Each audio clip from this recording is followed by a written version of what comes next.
Once you sign up for ClassDojo, you can create as many classes as you need. To do this, we'll click on New Class.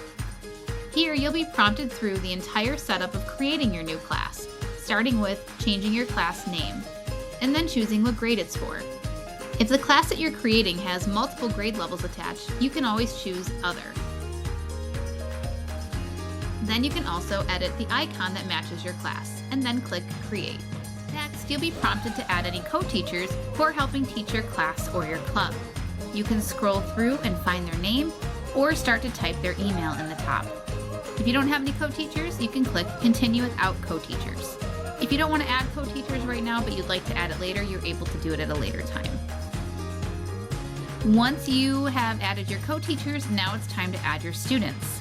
There are a few different ways to add students. The first thing you can do is you can start to type in their name, and then it'll start to generate from your school directory.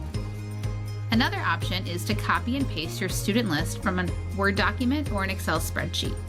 Simply copy and paste your list to import them into your class. Then choose Import. We'll double check to make sure that our names are set up correctly. Then click Continue. Now that your students have been added, you can click Save. The next step is inviting families.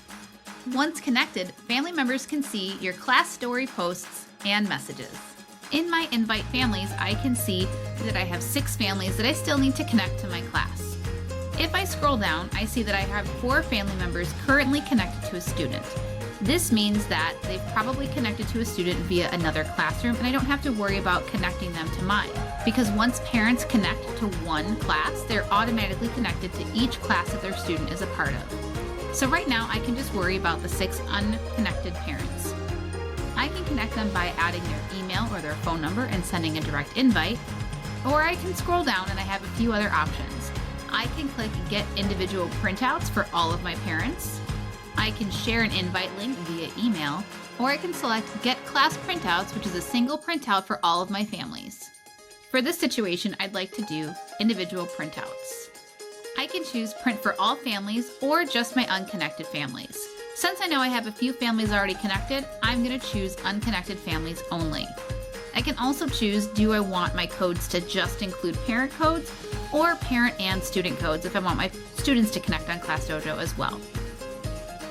All I have to do is print these off and hand them out to the students to bring home.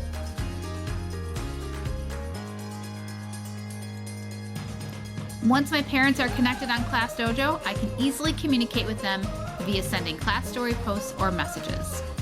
Now that your class is created, you're still able to add additional students in your class. To do that, click on the Add Students button. From here, you can start to type in a name.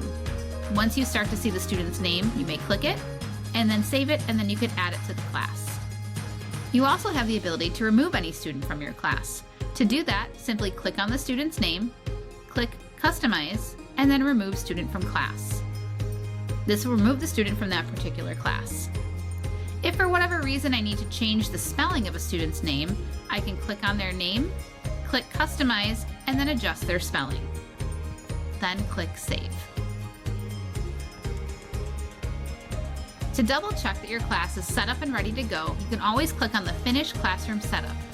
Here it'll tell you what steps you might possibly have left to do, or if you're happy with what you've done, you can click Skip Remaining Setup Steps. And then you're all set.